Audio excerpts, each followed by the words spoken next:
Welcome to our Danos Pathway to Success video series. This series of interviews have been crafted to inspire and help you learn how to approach your career. My name is Clare Wilkinson. I lead the insurance legal practice here at Danos Associates. Today, I'm pleased to welcome Dan Harrington-Greenwood, UK General Counsel and Deputy Group General Counsel at Catalina Re. Dan, thank you for your time today. Can you give us a brief introduction to you? Yeah, thanks, Claire, for having me. Dan Harrington-Greenwood. I'm the UK General Counsel and Group Deputy General Counsel or Deputy Group General Counsel.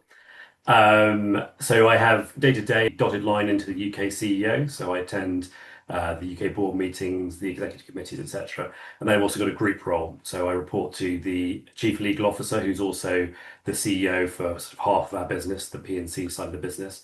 It's a very broad role. It's a sort of a typical general counsel type role. And I've been there for 4 years now at Catalina Re. Catalina Re is owned by a series of funds controlled by Apollo. So it's a private equity backed portfolio company.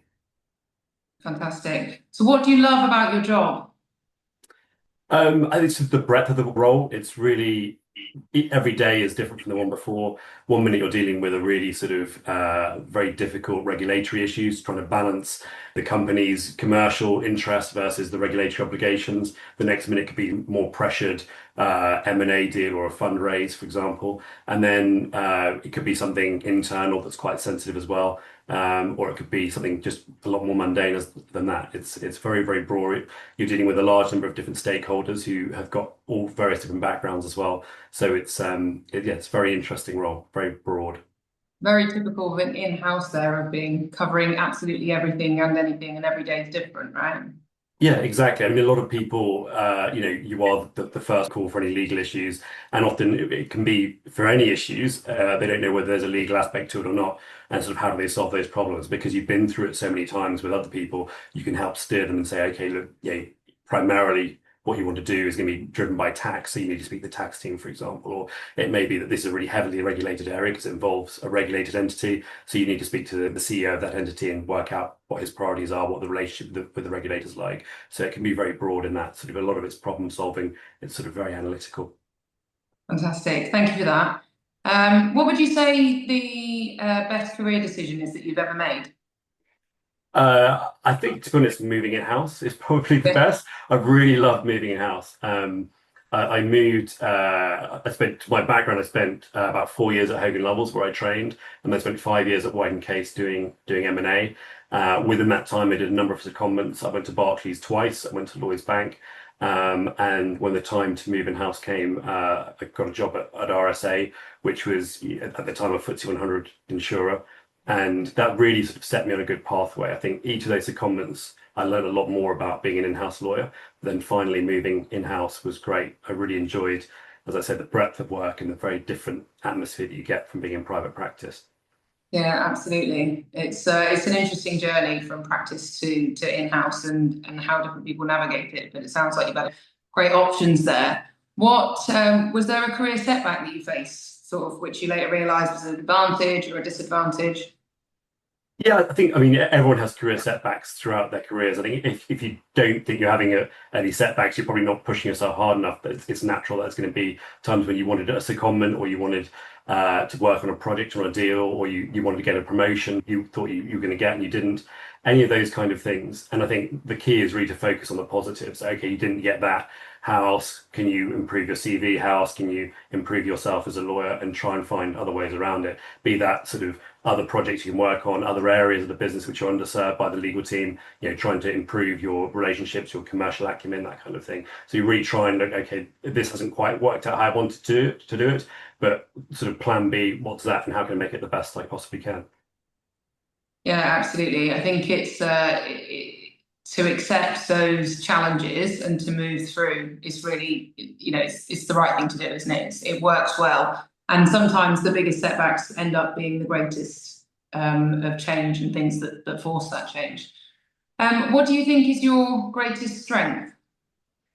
I think I've got quite a strong emotional intelligence, which is really useful, particularly when you're looking at sort of meetings, board meetings, executive committees, that kind of thing, and also when you're negotiating with the other side. I think being able to pick up on what the other person is feeling and thinking, putting yourself in their shoes, and also helping other members of your team put themselves in the other person's shoes, so we can think about what the other side might be thinking, how they'll react to possible scenarios that we're playing through, how the negotiations might go, that kind of thing. I think really sort of is my strength, and I think is maybe less common amongst lawyers. I think we're quite linear thinkers, and I think having a bit of EQ is can really set you apart. Yeah, absolutely. Do you think you use that more now in-house than you did in practice? Oh yeah, definitely. It's there's a lot more opportunity for it. I think within a law firm, within private practice, often you're quite can be siloed off to one side in terms of the legal work stream. I think when you're in-house, you're involved in decision making much earlier on. You're involved in just general commercial discussions, which may or may not develop into anything. So I think those kind of things are really where you kind of can really use that to an advantage. Yeah, absolutely. So then to flip that back, what do you think is your greatest weakness?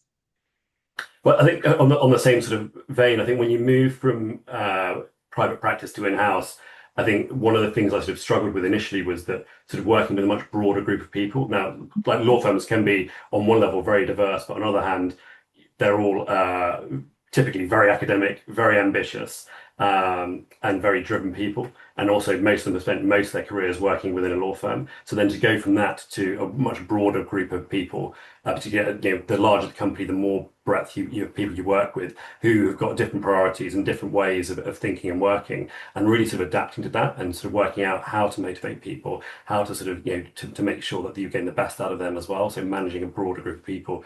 At first, I found a challenge because it's quite nice in a way at a law firm that everybody else is just like a type A personality. They're incredibly driven, incredibly hardworking. And then you meet people who go, look, no, I don't live to work. I work to live, and I'm going to clock off at 5, and I don't care how important the project is, or that the group CEO is breathing down our necks on it. I finish at 5, I'm going to leave at 5, and understanding that and accepting that you're not going to turn everybody into that kind of law firm partner. That's not necessary, and it's not really helpful to sort of try and work out how to motivate people, how to manage people in that way, your stakeholders. I found really, really challenging at first, but I've actually now it's one of the joys of the job to work with that real breadth of people. I mean, that's fantastic, and it's it's nice to hear the change and how that's really developed your career and made those good steps for you with those changes. Finally, what's the top advice that you would give the listeners today about their career advancement? I think you've always got to stay very, very focused on who your client is and what they're thinking. And I think it's maybe easier in private practice where it's quite clear who the clients are. But actually, when you dig a bit deeper, actually it can be a little bit less clear. And it's more acute when you're in-house roles, because you've got to bear in mind, okay, you've got the company which employs you is technically your client. But within that, you've got your stakeholders, and trying to work out what they want and why is really, really useful and a really important skill to have. And I think where I find I really add value is often sort of encouraging people to take a step back and go, okay, but why are we doing this? What's the rationale for it? Let's take it back to basics. And is what we're proposing actually going to achieve that? Because obviously when you've got, is it larger projects or change, or you're reacting to whatever it may be, litigation or regulatory inquiries, often you can kind of lose sight.